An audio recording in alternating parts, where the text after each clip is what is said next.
Cik Azam, tanda-tanda masalah saraf ni macam mana? Okey, tanda-tanda masalah saraf ni banyak.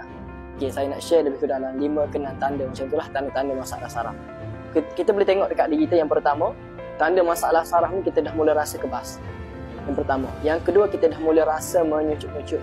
Yang ketiga, rasa panas atau rasa pedih. Yang keempat, rasa seperti karir mengalir.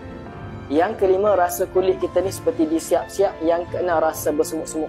Ini antara beberapa tanda masalah saraf lah. Sebenarnya banyak lagi. Jadi siapa-siapa yang ada tanda masalah saraf ni, atasi dengan segera.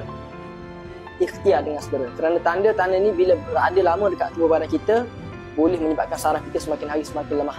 Dan boleh menyebabkan risiko kepada lumpuh kaki ke bawah.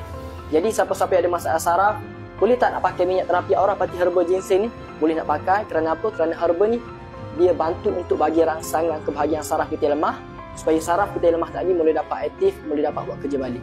Ini bukan minyak urut. Kenapa tak boleh buat urut? Kerana dia tidak berminyak.